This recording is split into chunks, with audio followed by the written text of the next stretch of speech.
Hey, what's up guys? Today I'm giving you 5 tips to get the most out of your Pit Boss vertical pellet smoker. It's hard to believe it's already been a month since I did my first unboxing of this Pit Boss smoker. And over those last 4 weeks, I've cooked up baby back ribs twice. I smoked a beautiful chuck roast, one of the best smoke rings I've ever been able to accomplish. I did one of the juiciest pork loins I've ever cooked.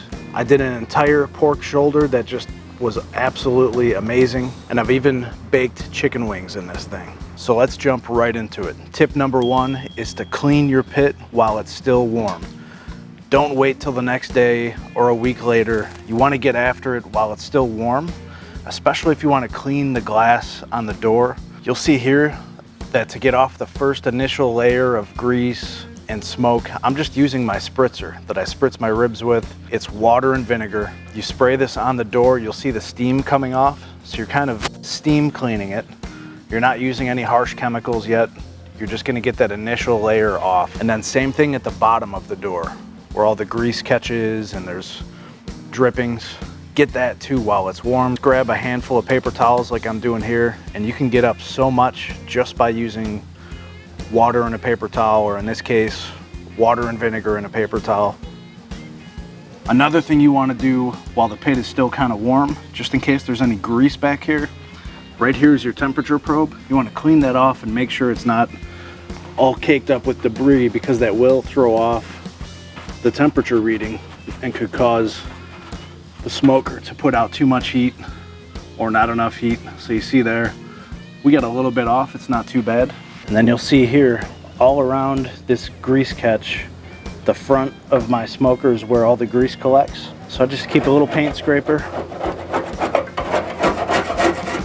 scrape all that down into the hole, like that.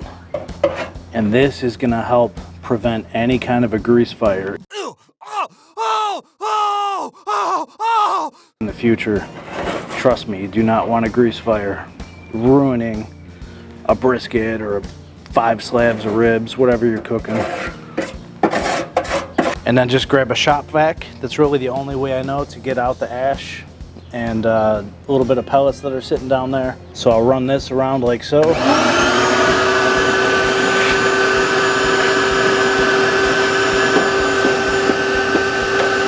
And that's it, it's pretty much done. Just a word of caution, make sure that all of your pellets have completely gone out. You don't want anything lit being sucked up into your vacuum and causing a fire.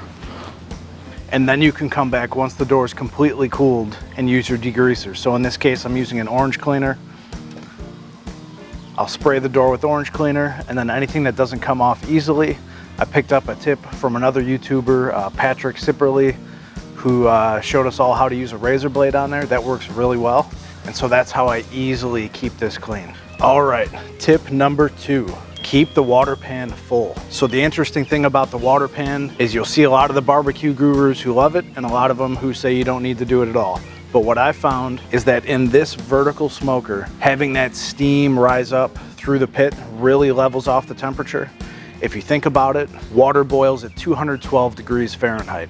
So what happens is that water boils. It doesn't matter how hot it is down underneath, whether you got it thing set to 250 or 300, that water's never gonna get hotter than 212 degrees. So that steam's gonna come up, and if you got hot spots or cool spots in the pit, it's gonna be 212 right there. And that's gonna help level it out from top to bottom. So that's the number 1 reason I like to have the water pan in there. The second reason is that smoke loves moisture.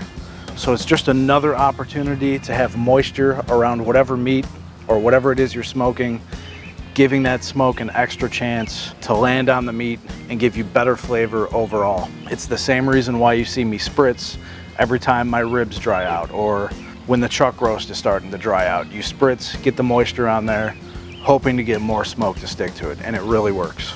And while we're on the subject of maintaining the heat inside the pit, you'll notice I've got shade. So try and find a spot with shade to put your smoker. You don't want that sun beating down on this all day long. It will heat up even though this is double wall insulated. So try and find a safe place. You'll notice I've got mine right on the edge of my pergola.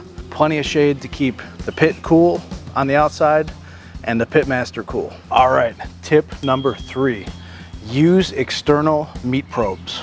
Sometimes it's not enough to just trust what's built in, which is why you'll see me using independent third-party meat probes. There's all kinds of manufacturers out there. I'm not here to promote any specific one, but I like to be able to check that temperature and verify what I'm seeing on the LED screen on the Pit Boss. And this is good information to know. If you're seeing a big swing, maybe it says 300 degrees down there. You might be panicking for no reason, because it's gonna be 300 degrees for just a few seconds while those pellets are being dumped in and burned fresh. But up here, you're good to go. You're still rocking at 250 or 275, whatever it might say. Tip number 4, put your meat in cold. If I think back to the best thing I've cooked so far as a smoke ring, that was my chuck roast. And what happened is I seasoned it up. I used a simple salt, pepper, and celery seed mix. Once I had it seasoned, I went and put it back in the refrigerator for about an hour. So the reason you do this is smoke loves moisture and it loves cold.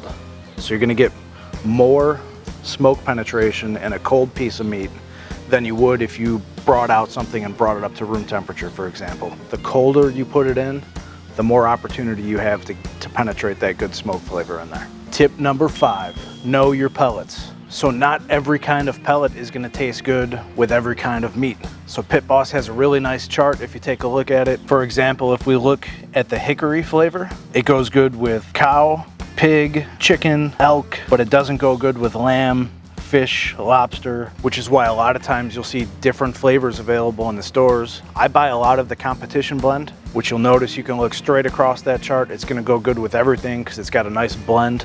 So know what you're getting into when you buy your pellets. So there's 5 quick tips for you. If you're new to smoking on this Pit Boss vertical pellet smoker, I know they're gonna help you out. And as a bonus, tip number 6, check out this video right here. This is the unboxing video that I did. I show you how I set it up. I even cook ribs on it for the first time. Or if you want right here, I've got 2 other videos that I did. One is that smoked chuck roast and the other is that really juicy tenderloin. I'll see you over there.